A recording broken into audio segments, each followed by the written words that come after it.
Alors le Rambam, étude du jour, c'est faire Mitzvot, premier Iyar, 5785, au moment positif, numéro 171. Donc c'est une répétition. Il s'agit du moment où nous enjoignons de donner un demi-cycle chaque année, comme il est dit. Chacun d'eux paiera au Seigneur le rachat de sa personne. Et la Torah ajoute ce tribut, ils donneront.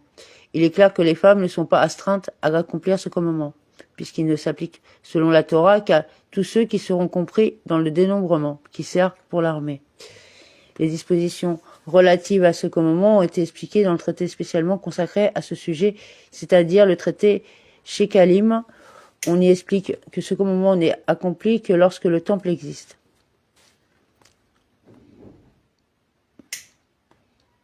Commandement positif numéro 153. Il s'agit du commandement que le Saint, béni soit-il, nous a ordonné à propos du compte des mois et des années. C'est le commandement de la sanctification du mois, tiré du verset suivant. Ce mois-ci est pour vous le commencement des mois. Nos maîtres expliquent ainsi ce verset, le témoignage sera votre apanage. Cela signifie que ce commandement n'est pas confié à tout à chacun, comme c'est en revanche le cas du Shabbat qui commémore la création et pour l'accomplissement duquel chacun est tenu de compter 6 jours et de cesser tout travail le 7e jour. Il n'est pas du ressort de chacun, apercevant la nouvelle lune, de décider que ce jour est le premier du mois ou de fixer le début du mois sur la base des calculs qu'on lui a enseignés ou en voyant que le printemps sera tardif, ou sur la base d'autres considérations d'ajouter un 13e mois intercalaire. Ce commandement ne peut jamais être exécuté par quiconque, sauf par le grand Sanhédrin exclusivement et seulement en Israël. C'est pourquoi, en raison de l'absence d'un grand Sanhédrin, à l'heure actuelle, l'observation de la nouvelle lune n'est plus pratiquée de nos jours. De même que les sacrifices sont supprimés du fait que nous n'avons pas le temple. À ce sujet précisément, les sectes hérétiques, nommées ici en Orient, karaïtes, se fourvoient même. Quelques rabbins n'ont pas réussi à saisir ce point fondamental et ont commencé à s'égarer dans l'obscurité la plus épaisse.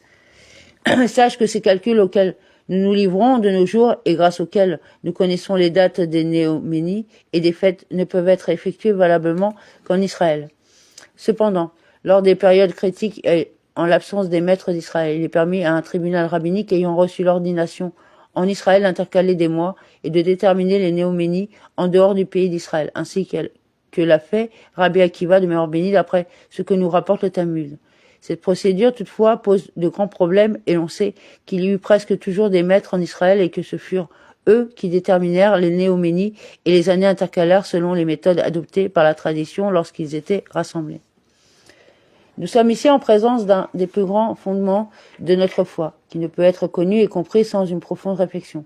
Quant à l'heure actuelle, nous raisonnons au moyen de la table des années intercalaires, qui se trouve en nos mains, en dehors d'Israël, et que nous déterminons que tel jour sera une néoménie et que tel autre une fête. Nous ne nous basons pas sur notre propre raisonnement, ce faisant.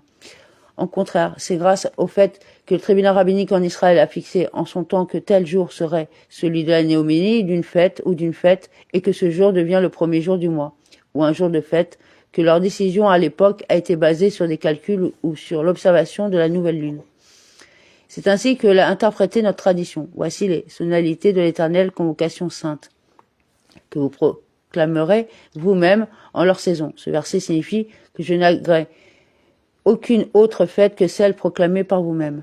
En d'autres termes, les fêtes sont fixées d'après ce que les sages auront proclamé, même dans la méprise, même avec préméditation, même induit en erreur, comme la tradition l'affirme. De nos jours, nous ne faisons de calcul que pour savoir quel jour a été fixé par les habitants d'Israël, puisque c'est de cette manière que l'on fixe et établit le calendrier à notre époque et non par l'observation de la nouvelle lune. Nous nous référons aux décisions de ces derniers et non à nos calculs, qui ne sont que des confirmations de points déjà établis. Il faut bien se pénétrer de ce principe. J'ajouterai à cela encore une explication.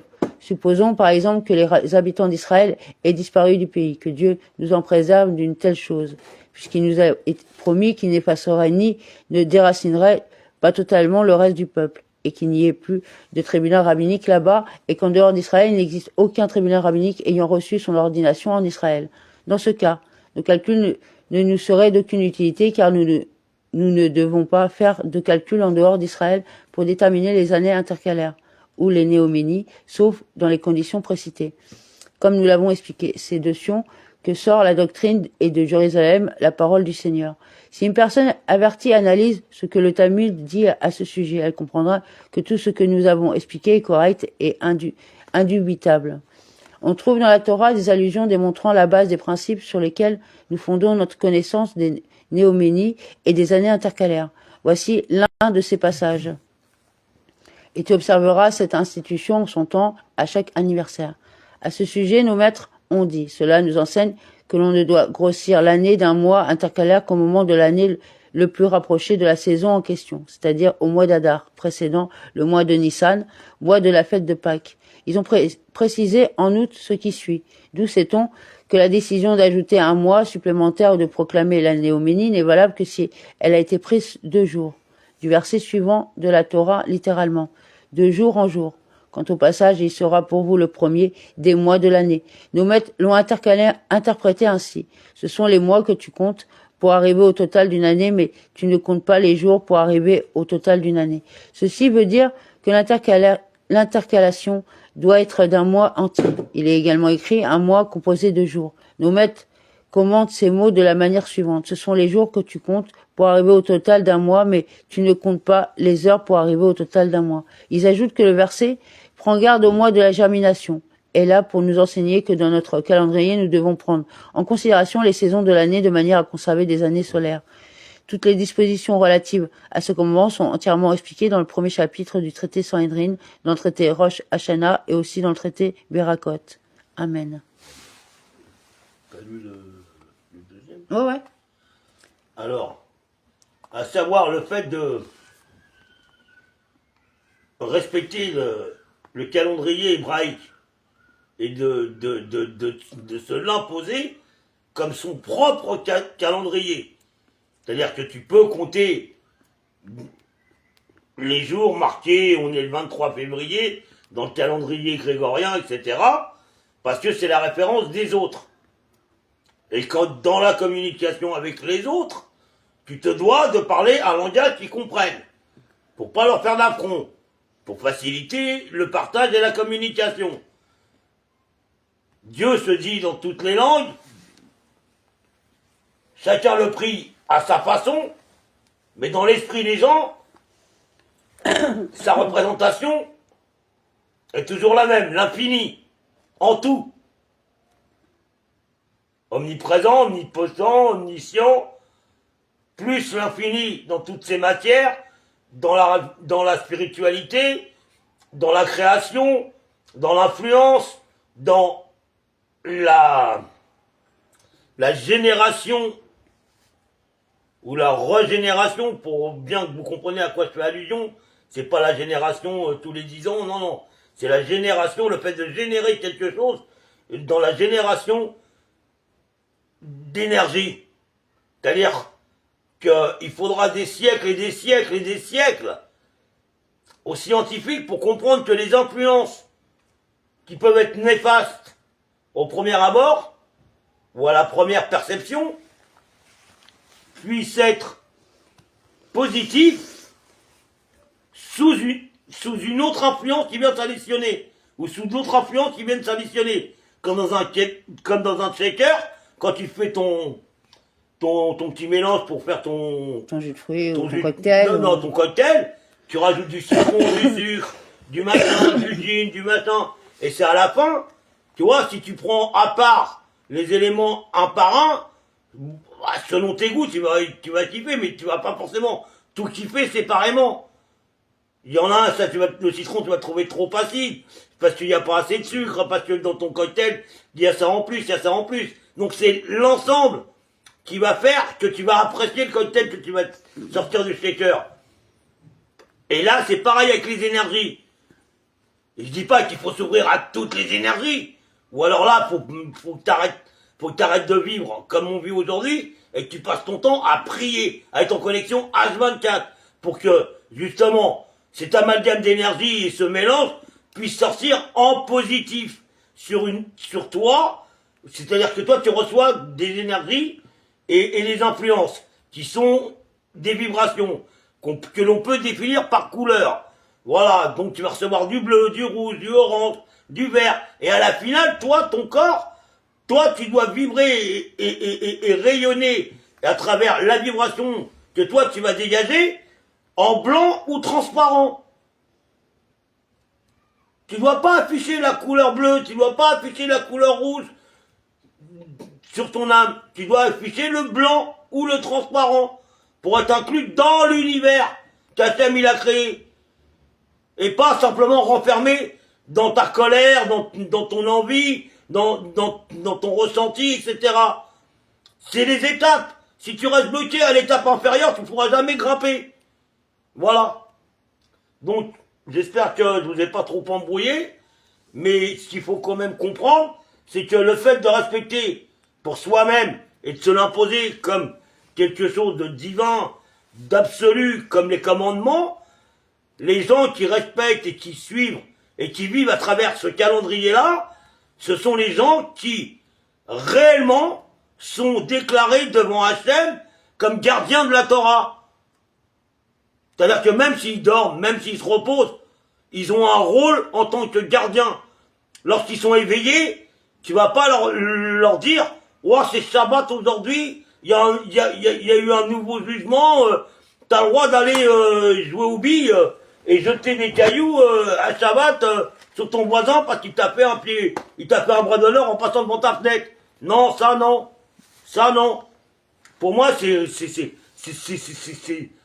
n'importe quoi. C'est carrément te laisser monter par justement une influence qui te fait ressentir que t'as eu un affront, t'as ressenti une colère, une vexation, nanana, et ton âme s'est mis à rayonner d'une certaine couleur, due à ton ressenti. Et cette couleur-là est loin d'être le blanc. Et c'est pour ça que tout va à volo derrière.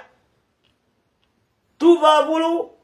Parce que c'est bien, par exemple, de rayonner en bleu quand tu es au bord de la mer. Ah, la mer est bleue, le ciel est bleu. Mais quand tu pars de là, et que tu vas dans le fin fond d'Himalaya, va chercher le bleu dans le brisard ou dans la tempête de neige.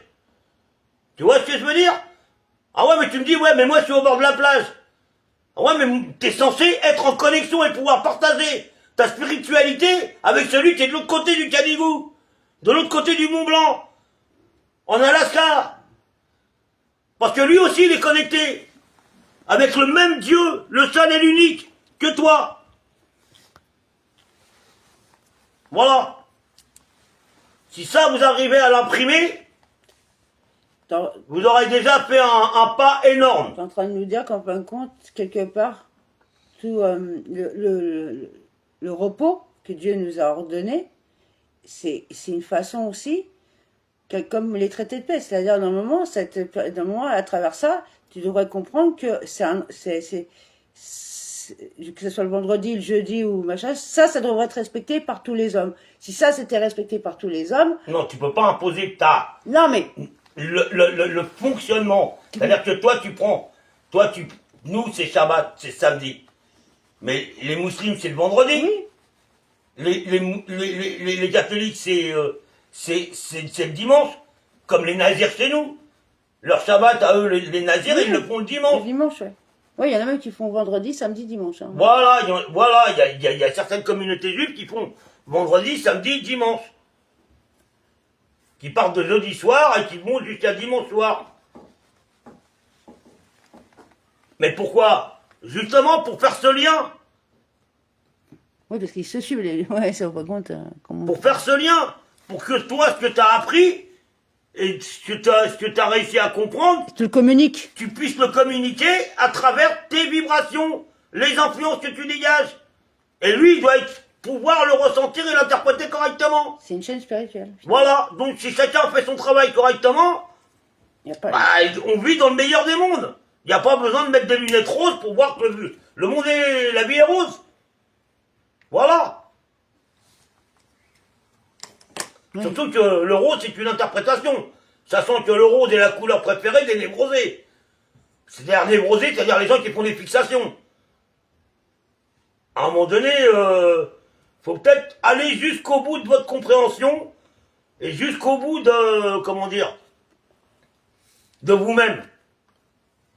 Parce qu'à travers ce qu'on vous dit, là, à travers ce qu'on vous explique, on vous montre que, en gros, ça sert à rien de vous mentir à vous-même, et ça sert à rien de mentir à Hachem. Ou de mentir autour de vous, de vous donner une image, vous faire passer ou vous imposer un mode de vie qui ne correspond pas à ce que vous êtes. Ou un mode d'expression, ou ce que tu veux. Ça sert à rien. Parce que, ok, tu vas faire la farce avec des gens autour, avec des gens qui vont te voir 10 minutes, avec des gens qui vont te voir un quart d'heure, avec des gens qui t'ont toujours vu sous la même influence, mais déjà devant Hachem, ça passera pas, parce que Hachem, lui, il sait qui t'es, et vis-à-vis de toi-même, le soir, quand tu fais le point, avant de t'endormir, tu sais, il y en a beaucoup, ils n'osent pas se regarder dans la glace, mais c'est la même, hein. Quand le soir, tu fais le point de ta journée, avant de t'endormir, c'est le moment où toi-même, tu te regardes dans la glace, et tu regardes tes actions, tu regardes les influences que tu as subies, comment tu les as gérées, et qu'est-ce que ça va engendrer. Voilà. Mais bon, c'était important pour moi de vous dire, et de vous faire comprendre, que c'est le respect des lois judaïques et le respect des institutions juives, on va dire israélites, tu vois, qui ont été établies par tous nos sages, c'est pas pour rien. Et c'est quelque chose comme la Kabbale, comme le Zohar, comme plein de livres et plein d'enseignements, qui sont des modes d'emploi à des situations. Voilà. Et des modes d'emploi surtout pour éviter certaines situations extrêmes. Voilà. Donc on va reprendre avec le roumage juste après. Là on partage la vidéo et on revient.